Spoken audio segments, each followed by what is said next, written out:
Netflix's Castlevania Nocturne's supervising background designer Steve Stark stands by Annette's race swapping. Go complain about something that matters. Greetings once again, my friends. I am Drak, and welcome back to the GNRO Minicast, where I take a particular thing that I've seen online and I give you guys my thoughts about it. And whether or not you guys like it, well, don't really care. Either way. And welcome back after a long absence, and I came across this article and I had to talk about it because, as people who are familiar with the channel know, I am a Castlevania fan, and I really wish that there was more Castlevania games going on right now, and unfortunately this franchise has been horribly mistreated over the last few years, and there is no better example than the Netflix series that came out a few years ago. But first of all, let's go ahead and give credit where credit is due. So I am getting this article from boundingintocomics.com, so you guys can check it out there. And this article is from Nerdigans Inc. And I frankly have a lot to agree with Nerdigans here on what is being said. But without further ado, let's get into this article, shall we? In a move so common that it's almost become cliche, Netflix's Castlevania Nocturne supervising background designer, that's how you know he's important, Steve Stark, has dismissed criticism of Annette's race swapping by encouraging fans unhappy with the change to refrain from tuning in. So for those who don't know, Castlevania Nocturne is going to be not a spin-off series, a continuation, but instead we're going to be going quite a bit into the future, where the first series surrounded itself around Trevor Belmont and the events going on around him. This is going to be taking place in the events of Castlevania Rondo of Blood, or Dracula X for those who never played the actual game. And so it will be following Richter Belmont, you know, that other Belmont that got put into Smash Brothers because he's just that popular. And Nocturne is going to be following that one, but as you guys are going to find out, not really. So back to the article. A spin-off of Power Animation Studios' core Castlevania animated series, produced by the studio themselves, Nocturne is set to bring the events of the 1993 video game Castlevania Rondo of Blood to the small screen, and it's going to fail at it. Set amidst the 18th century French Revolution, the original game followed Richter Belmont, the direct descendant of original Castlevania protagonist Simon Belmont. I believe actually he is the grandson of Simon? I think Just is Simon's son, but I'll double check that while I'm editing this. As he attempted to live up to his lineage by both rescuing his girlfriend Annette, as well as many other girls, from Dracula's clutches and putting the monster back in his grave. Because, you know, that's what a Castlevania is. You play a Belmont, Dracula has risen once again, and it is your job to go take him out. Notably, in the original game, Annette is portrayed as a young white woman. Oh no! Typical of the game's Transylvanian setting. Yeah, funniest thing about that. In fact, I found it funny that we saw so many diverse cultural members in Wallachia, Eastern Europe. Annette would also keep this appearance, except drop the purple hair in the original anime one, because, you know, multicolored hair was a thing back in the 90s for anime. I don't know if you realize that. In the game's 2007 remake for the PlayStation Portable Castlevania The Dracula X Chronicles, which personally, guys, I like that model for Annette. I think it's perfect for what she should have looked like, and frankly follows a lot of the art design that eventually went into the gaming concept. Was called the Bloodletting, but it never really got a gaming title. It instead was used as kind of a base to be able to start up Castlevania Symphony of the Night, which, given timeline, is technically a sequel to Rondo of Blood. However, it appears this will not be the cause concerning her upcoming appearance in Nocturne. As revealed in its latest trailer, which was shit, by the way, and I'll get into my opinion on that very soon. As revealed in its latest trailer, not only will the series feature the franchise's first black vampires, but it will also race swap Annette. Further, her race is not the only thing receiving a shakeup. Because of course it isn't. Because she has to be strong whammon, right? According to Netflix, the former damsel in distress. Wow, that is such a triggering word for a lot of these creative types, isn't it? Damsel in distress. I dare you guys to go out and say that on Twitter X, whatever you want to call it, Twitter Man X, I don't care. Say damsel in distress and say whether or not you like them. Actually, you know what? Just say you like them and just see how many people get triggered. Will now be portrayed as a sorceress who used her power and wits to escape vampire-enforced enslavement in the Caribbean and now wields magic to stop the impending apocalyptic threat. Okay, this is already one of my big complaints with the original Netflix Castlevania series, in the fact that, oh, now we have a bunch of other vampires and Dracula is no longer the central focus. Which, for all the people who want to argue, yo, yes, no, he wasn't. He absolutely wasn't. Instead, we had to deal with assholes like Godbrand, or the not Carmilla. And we had to deal with them for a number of seasons. And from what I can tell of the trailer, this is going to be totally overpopulated with vampires. So at that point, are vampires going to outnumber humans in this? Because already that's not Castlevania. I mean, I'm willing to admit that maybe a few other vampires exist, but when Castlevania was concocted, this was still under the premise that, like, vampires were very rare and maybe were their own clandestine cults. They didn't own countries, all right? That's a new concept, and it really just doesn't work with Castlevania. I'm sorry, it doesn't. Oh, and I love also the part of vampire-enforced enslavement in the Caribbean. So are you saying that the vampires were the slavers? Cool. Us white people are off the hook. It was the vampires' fault the entire time. In response to the public debut of this new incarnation of Annette, Stark took to Twitter to voice his pride in the production's blackwashing of the classic character. I love this. They took a character that I will openly admit, there wasn't a whole lot to it. Annette was just a girl that was captured by Dracula, and he was going to, quote, deflower her and make her a vampire, and Richter had to stop that. Why? Because they were betrothed. Oh, how dare they? And now we have to change all that. I also love the fact that they have to make her a sorcerer now. So what you're basically saying, Steve Stark, as well as the Castlevania crew, is you wanted another Sypha Belnades, and you didn't have one, so you're just going to make one where there isn't one.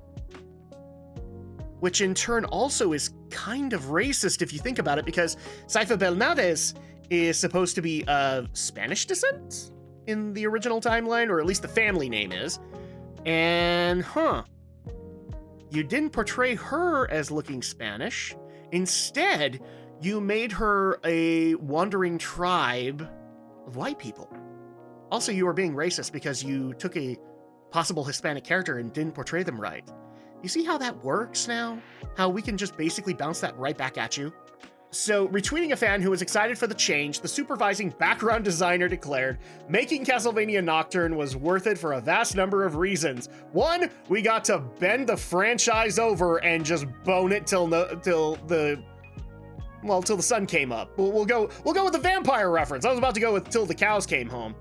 But seeing so many people react to stuff like this is one of the best. And then we actually get into the majority of how people reacted to Annette's race swapping and sudden importance. I would actually argue the other problem is that where the story is supposed to be centering around Richter, it's very clearly the series is going to be going in the direction of making Maria and Annette the main character, not the Belmont, which is the main character of Castlevania. Sorry, but facts are facts. In response to this tweet, I, the author of this article, took to my personal Twitter account to push back against Stark's portrayal of the situation, asking, "Sir, have you not seen the amount of Castlevania fans furious with Annette being race swapped?" Which, for the record, I did, and it actually took me like a week before I was able to see the trailer for myself. And I had a bunch of other complaints, none of which was the race swapping, although I do find it really funny that any character of relevance has to be race swapped now, and everything about them has to be about their identity. But anyway, moving on. Original characters are great, but the race swapping of pre-established characters needs to stop, I added. And so we actually have the tweet, which, by the way, I will be putting this article in the description so you guys can go read it yourself. Yeah, it wasn't a good reception. And in fact, I saw a lot of people who were complaining about the same thing I was, where they were totally overhauling Richter's character and making him, well, a bit of a cuck. And so at that point, that's not accurate because he's supposed to be one of the more powerful Belmonts in the lineage. So I'm not sure how you're going to get to that point. Oh, because you want to make Maria and Annette, the main characters. That's why you're going this direction. That's how we got there. And so it was, for all the people that want to say like, no, it was total racism and no, there were actual honest, constructive criticism being thrown out to that trailer. In turn, Stark derisively wrote us off, stating, I've literally seen like a handful of people angry about it. Go complain about something that matters.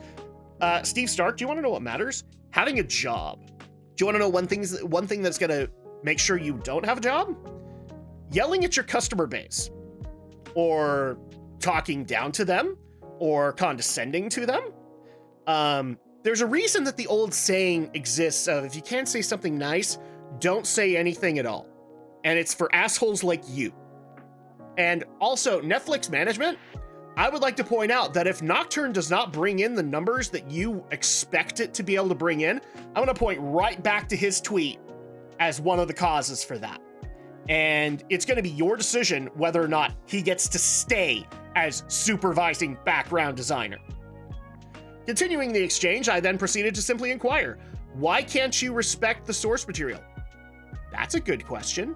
The source material is what brought it to the dance in the first place, so to speak.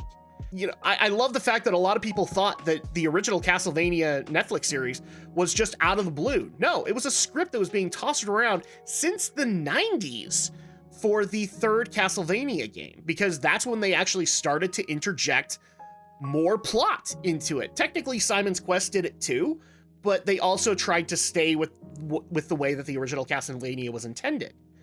They just added RPG elements, which adds a little bit of story. But Castlevania 3 is the one that started up plot and got a lot of people interested in the franchise, and thus went into going to buy Super Castlevania 4, which is just a remake, and eventually Dracula X, even though Rondo of Blood was technically the better one. So I love the fact that you just cannot use the source material that brought it to the dance in the first place. Now, technically, they did use the source material to some extent in the first 2 seasons, but that's kind of where it ended. But back to the article, don't watch the show then, Stark countered back. I genuinely don't care if a very small handful of people are angry we made a character black.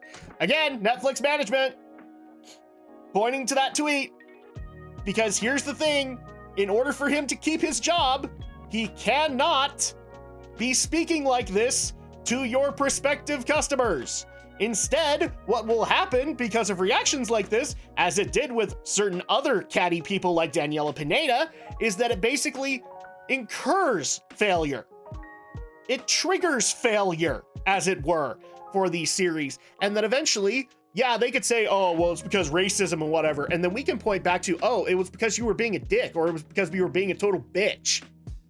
I don't know why creative individuals now don't understand this, but your job is to get people's butts in seats. You have to get them to want to watch your product.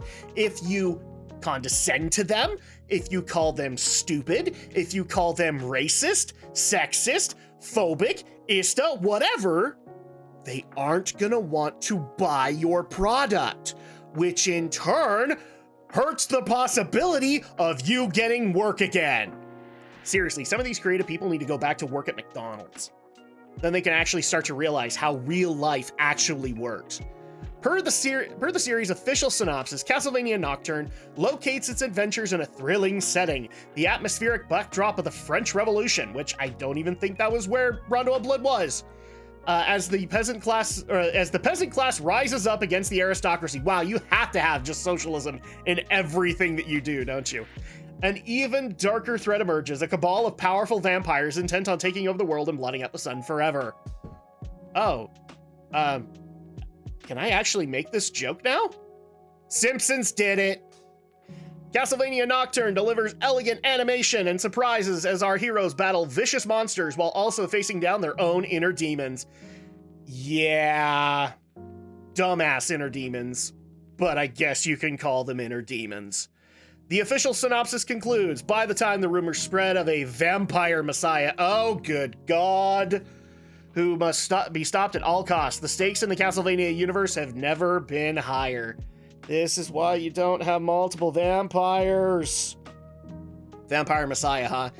I'm gonna take a wild guess and say that's probably not Dracula, which is always the plot of a Castlevania game. Bring back Dracula. You know, that thing that Death, I say that with very heavy air quotes, Death wanted to do in season 4. Or that the crazed cult in season 3 wanted to do. But I guess we're not doing that anymore. That would be stupid, wouldn't it? Totally wouldn't be Castlevania, would it? Because the main villain of Castlevania isn't Dracula. At current, the series is scheduled to premiere on Netflix on September 28th. So first of all, thank you to Nerdigans, proper credit where credit is due on this article, and also for taking the time to go talk to this, quote, important person. And so that, I'm sorry, but you're the supervisor of people who are drawing the backgrounds. You are a cog in the machine, as far as I am concerned. That's where you are in the grand scheme of the project. You are a cog in the machine. Congratulations. As far as my opinion on this, so I actually did watch the first 4 seasons of Netflix Castlevania to give you guys a summary of what how I felt about it, because I honestly could do a whole video on everything that went wrong in Netflix Castlevania. Season 1 and Season 2 are probably as good as it's gonna get.